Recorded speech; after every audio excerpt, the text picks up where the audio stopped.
3-4 مرتبہ انہوں نے کوشش کی مجھے ملنے کی.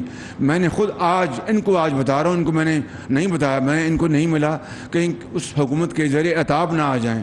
لیکن کہ مجھے کیا علم تھا کہ مجھے ملے بغیر ان کی تمام اسکیمیں بند کر دی گئیں. انشاءاللہ ڈاکٹر صاحب آپ تشریف رکھیں, آج ہی تمام اسکیمیں جو ہیں وہ دوبارہ ریوائٹلائز ہوں گی انشاءاللہ, اس میں دیر نہیں لگے گی. اور مجھے اس کا علم نہیں تھا, یہ جو باتیں بتائیں اس کا یقیناً دکھ ہوا. وہ ان بچوں اور بچوں کا کیا قصور ہے جو یتیم گھرانوں سے جن کا تعلق ہے, جن کا تعلق غریب گھرانوں سے تعلق ہے, جو مفلوق الحال ہیں, جو سفید پوش ہیں. حضرت بیٹھے ہیں, سفید پوش کی تعریف یہ ہے کہ وہ تنگ دست ہوتا ہے, کسی کے آگے ہاتھ نہیں پھیلاتا. یہ وہ لوگ ہیں, لاکھوں نہیں کروڑوں. ان کے لیے آج یہ اسکیمیں بند کر دینا اور سیاست کی نظر کر دینا, یہ ہے کرچی صاحب آپ کی خدمت میں جواب. مجھے نہیں پتا تھا کہ یہ معاملہ اس طرح کا ہے. میں آپ سے 100% میں اتفاق کرتا ہوں. اسی لیے میں نے اپنی تقریر میں بھی, کل میں تھا وہاں پہ پرسوں اسٹاف کالج کوئٹہ میں, وہاں پر میں نے افسروں اور جوانوں کو میں نے موقع ملا خطاب کرنے کا. میں نے وہاں پر کہا اور میں یہ بات آج پھر یہاں دہرانا چاہتا ہوں, we must have grand dialogue. ہمیں گرینڈ ڈائلاگ کرنا ہوگا, بات چیت کرنی ہوگی. تمام جو اسٹیک ہولڈرز ہیں مل کر اگر ہم نے اس پاکستان کو آگے چلانا ہے, اور اس ڈائلاگ کا جو آپ نے فرمایا کہ صنعت اور صحت اور تعلیم کے اوپر کوئی کمپرومائز نہیں ہونا چاہیے, میں نہ صرف آپ سے 100% اتفاق کرتا ہوں. اس گرینڈ ڈائلاگ کا مقصد ہی یہی ہے کہ وہ ایریا صنعت کے ساتھ آپ اگر زراعت کو بھی ایڈ کر دیتے تو اور کمپریہنسو ہوتا. لیکن آپ نے بات پتہ کی کر دی, اس میں آئی ٹی انفارمیشن ٹیکنالوجی بھی اور شعبے ہیں جس میں یہ ملک جو ہے وہ بہت آگے بڑھ سکتا ہے. وہ گرینڈ ڈائلاگ, اس کی اس وقت اشد ضرورت ہے کہ کوئی حکومت آئے یا جائے, یہ جو ایریاز ہیں اس کے اوپر کوئی ہاتھ نہ لگا سکے اور وہ ملک آگے بڑھتا رہے. تو آپ نے جو بات کی, یہ بات آپ نے سن لی. میں یقین کریں کہ یہاں پر میں کوئی سیاست کی بات نہیں کرنا چاہتا, لیکن دکھی دل سے کہتا ہوں بغیر نام لیے اس حکومت کا کہ PKLI Pakistan kidney liver institute جو 20 ارب روپے سے بنا اور دنیا کا, اس خطے میں نہیں, دنیا کا ایک مائع ناز ہسپتال بنا جہاں پر کڈنی اور لیور کی ٹرانسپلانٹ اور تمام ان کے جو متعلقہ جو ان کے پروسیجرز ہیں, علاج غریب آدمی کو فری بنانے کے لیے ہم نے نہ صرف اپنے دور میں مکمل کیا. خواجہ سلمان رفیق صاحب بیٹھے ہیں, انہوں نے, ان کی ٹیم نے, افسروں نے, ڈاکٹرز نے دن رات, بورڈ آف گورننس نے, وہ اپنے ڈاکٹر سعید اختر جو چیئرمین تھے, جب حکومت بدلی ان کو اٹھا کے باہر پھینکا, ان کو بےعزت کیا. اور وہ عملہ جو کوئی امریکہ سے آیا تھا, کوئی یورپ سے آیا تھا, پاکستانی, عظیم پاکستانی جو ملین ڈالر کی وہاں پر تنخواہ لے رہے تھے, وہ اپنی تنخواہ چھوڑ کے آئے, اپنے وہاں پر سارے رشتے توڑ کے آئے کہ ہم جائیں پاکستان. اور دکھی انسانیت, چاہے اس کا تعلق پشاور سے ہے یا کراچی سے ہے یا کوئٹہ سے ہے یا ڈیرہ اسماعیل خان سے ہے یا وہاڑی سے ہے یا کسی اور جگہ سے ہے, وہاں جہاں پر غریب لوگوں کا ہم علاج کریں.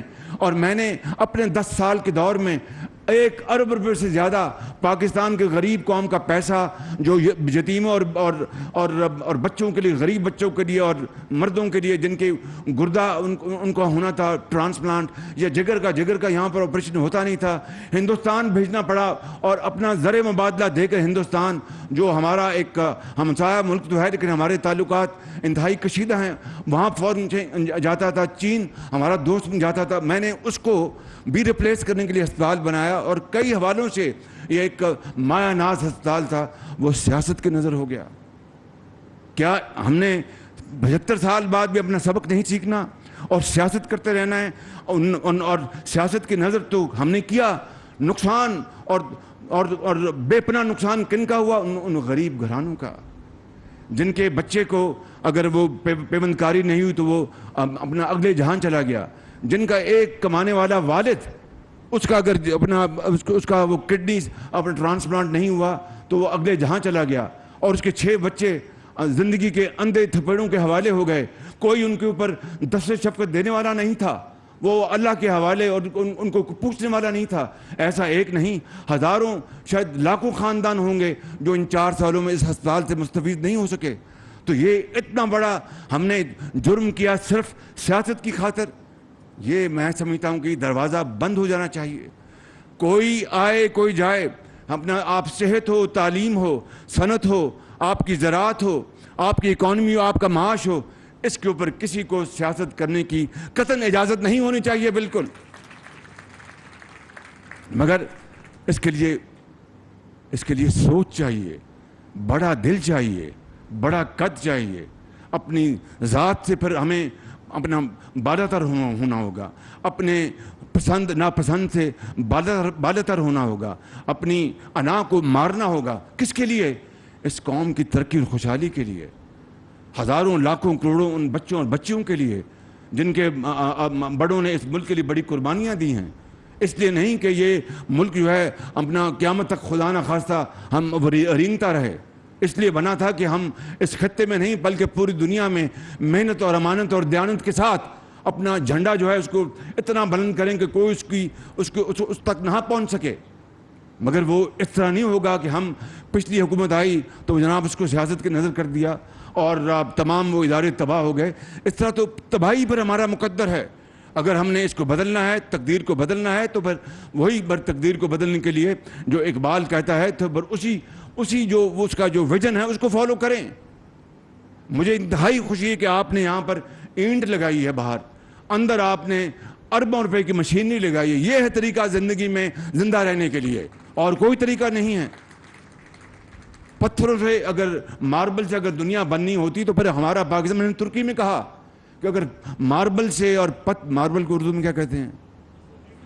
سنگو خش ہے نا جی، چلو سنگو خش سے ہی، کہ سنگو خش سے ہوتے نہیں جہاں پیدا.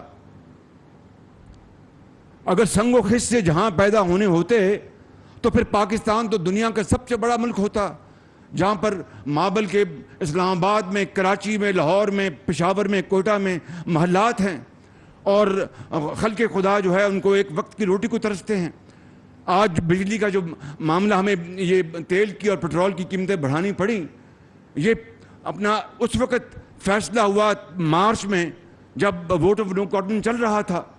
میں سیاست میں جائے بغیر کہنا چاہتا ہوں کہ قرض پہ رہنے والا ملک کب تک زندہ رہے گا؟ یہ ممکن نہیں ہے. آپ نے بالکل ٹھیک کہا، سود کی بات بالکل قرآن کریم اس کا حکم فرماتا ہے، بالکل قرآن کریم کا حکم ادھوری کا آدمی کو سوچ بھی نہیں سکتا. وہ بات علیحدہ اس کی بات کی جا سکتی ہے، لیکن اس وقت دنیا میں ہمیں سب سے آگے ہونا چاہیے تھا. اسلامی بلاک میں ہماری اس وقت حیثیت کیا ہے؟ اب بنگلہ دیش، جس کو میں کیا کہوں، شومی قسمت کہ جناب یہ بوجھ ہیں، بوجھ نہیں تھے، بنگالی بوجھ نہیں تھے، اس کو بوجھ بنا کے پیش کیا گیا اور ان کو کہا کہ جان چھوڑوائیں. آج ان کی جو ایکسپورٹ ہے 40 ارب پہ، اور ہماری ایکسپورٹ جناب ابھی بھی 27 سے 28 ارب پہ جا رہی ہے.